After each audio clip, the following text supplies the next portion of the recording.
Di part 1 dari daftar game yang wajib dinantikan di 2024 kemarin, kita udah masukin beberapa campuran game. Dan kali ini di part 2, kita bakal ngebahas lebih banyak game lagi yang wajib dinantikan di 2024. Pada video Gamer Buang kali ini, kami sudah kumpulkan 10 game yang wajib dinantikan di 2024 part 2. Sebelum nonton, kalian bisa subscribe dulu biar nggak ketinggalan list video game kayak gini. Di posisi ke-10 ada Nine Souls, sebuah game indie karya Red Candle Games, developer asal Taiwan yang sempat tuai kontroversi karena game horor mereka, Devotion. Nine Souls adalah game platformer Souls-like yang terinspirasi berat dari Sekiro Shadows Die Twice karya From Software. Kamu bakal meranin Yi, seorang pahlawan yang dibangkitkan untuk mengalahkan 9 pemimpin jahat bernama Souls. Platformingnya kelihatan seru banget dengan combat yang manfaatkan timing, parry, dan senjata seperti pedang dan panah. Kamu bahkan bisa pakai jimat buat ngeledakin musuh.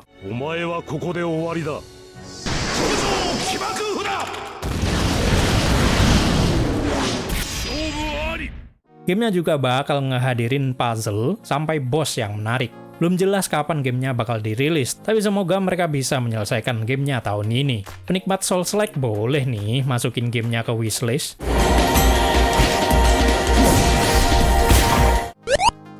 Selanjutnya ada Gory Cuddly Carnage. Sekilas game ini kelihatan seperti game kucing dengan hoverboard yang terkesan imut, tapi aslinya game ini punya elemen darah dan kekerasan yang cukup gila. Di game ini kamu bakal meranin mainan robot ultra pet kucing bernama Gory yang dibantu hoverboard AI bernama Frank. Tugasmu adalah menumpas para ultra pet yang mengacau. Dengan permainan hack and slash, Gory Cuddly Carnage bakal berikan action super keren dengan gerakan akrobatik yang jelas bakal menarik banget buat ditunggu. Tapi kalau kamu nggak suka elemen darah yang brutal kayak gini, kamu bisa skip sih.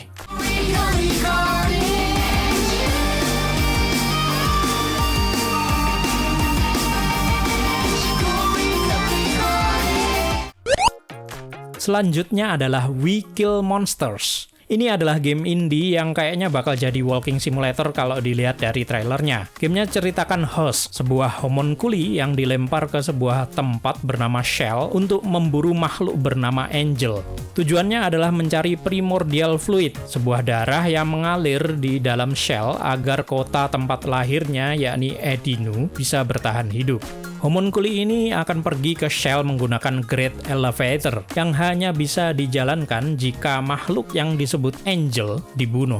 Belum jelas kapan game ini bakal dirilis, tapi developernya, Glass Revolver, sudah mengembangkannya lebih dari 3 tahun. Tentu aja bakal ngejawab rasa penasaran kita soal seperti apa gamenya, kalau gamenya beneran rilis di tahun 2024 ini.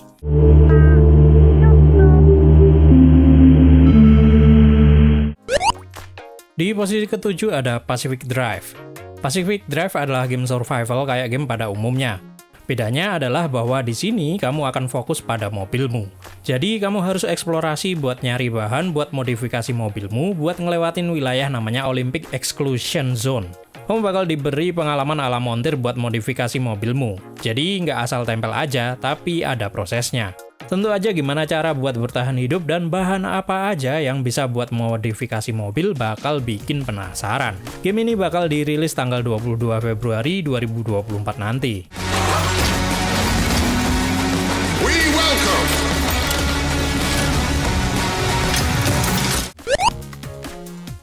Selanjutnya adalah Metaphor ReFantazio. Dari kumpulan game indie, kita akhirnya lanjut ke game AAA. Game ini mirip banget sama Persona, soalnya dibikin oleh tim yang sama dari Atlus.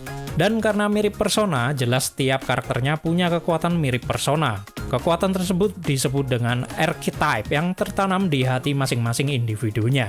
Kali ini mereka angkat soal kecemasan dan ketakutan, dengan setting kerajaan ala Eropa bernama Eukronia. Awalnya kerajaan ini sangat makmur sampai akhirnya menjadikannya semakin korup setelah pangerannya diduga mati. Tapi sebenarnya pangerannya nggak mati, hanya saja dikutuk. Kamu bakal mencari alasan utama kenapa Eukronia makin tidak karuan dan menyembuhkan kutukan sang pangeran. Game director game ini, Katsura Hashino, menjelaskan kalau game ini punya pesan sederhana, yakni meyakinkan siapapun yang memainkannya bahwa manusia akan bisa menjadi lebih baik jika kita sudah bisa menghadapi kecemasan yang kita alami, meski hanya satu langkah.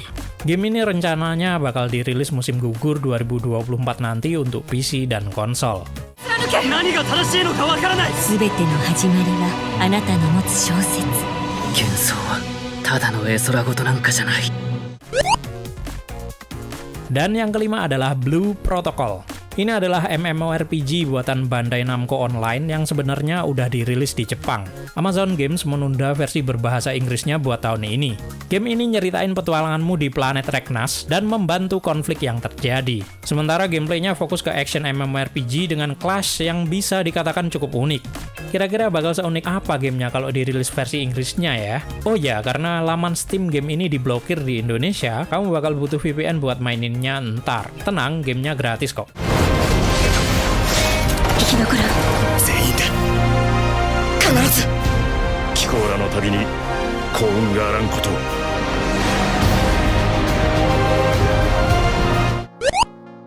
Selanjutnya adalah Final Fantasy VII Rebirth. Singkatnya, game ini adalah disc 2 dari seri orisinalnya di PS1.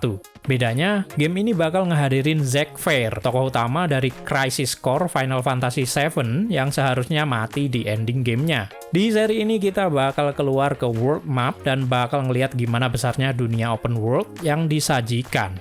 Tentu aja bakal bikin penasaran banget gimana cerita dari Final Fantasy VII Rebirth. Apakah bakal ngikutin seri orisinalnya dengan takdir Aerith dan Zack mati, atau punya alur yang sedikit berbeda? Gamenya bakal dirilis tanggal 29 Februari 2024 nanti buat PS5. Jadi kalian yang nggak punya PS5 harus sabar nungguin lebih lama lagi di PC. 優秀なソルジャーだよ。クラウド先に行け。母さん、一緒にこの星を取り戻そうよ。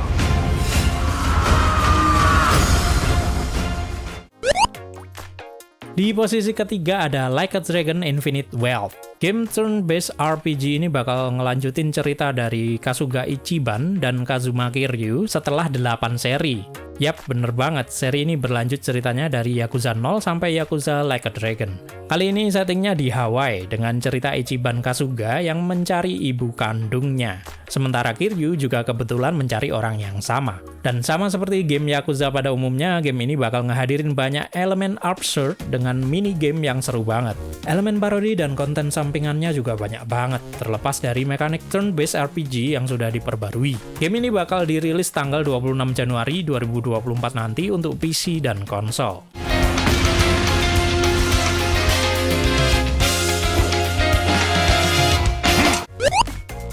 Selanjutnya adalah Black Myth Wukong.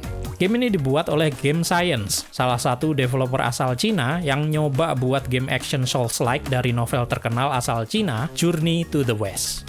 Tapi kali ini kita nggak mainin biksu mencari kitab suci, tapi Sun Wukong, sang kerasakti. Jadi mereka cuma ngambil karakternya aja buat dijadiin tokoh utama gamenya. Dengan grafis Unreal Engine 5 yang keren banget, Black Myth Wukong bakal nyoba ngasih pengalaman Souls-like yang nggak cuma menantang, tapi juga indah dan brutal dalam waktu yang bersamaan.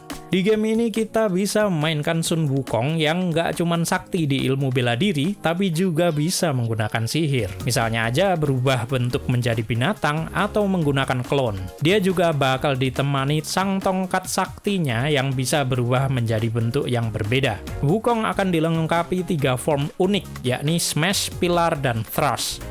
Black Myth Wukong bakal jadi kontender Souls-like terbaik saat gamenya dirilis tanggal 20 Agustus 2024 nanti.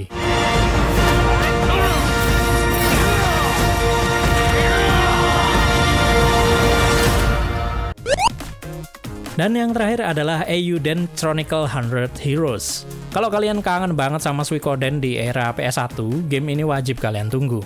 Eiyuden Chronicle 100 Heroes dibuat oleh tim yang sama yang ngerjain Suikoden di masa lalu. Gamenya masih punya 100 karakter lebih buat direkrut, dan combat system yang Suikoden banget lah.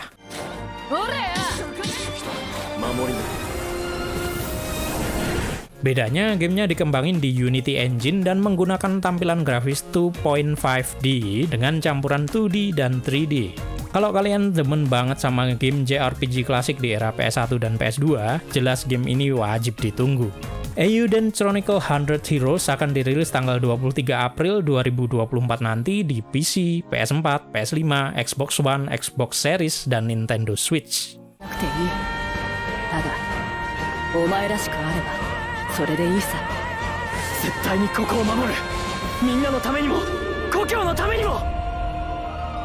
So itulah guys, 10 game yang wajib dinantikan di 2024 part 2. Kira-kira game mana yang kalian tunggu di 2024 ini? Tulis ya di kolom komentar di bawah. Kalau kalian suka video kayak gini, kalian bisa subscribe buat dukung channel ini biar semangat lagi bikin video kayak gini. Terima kasih sudah menonton, share video ini ke teman-teman kalian. Sampai jumpa di video selanjutnya.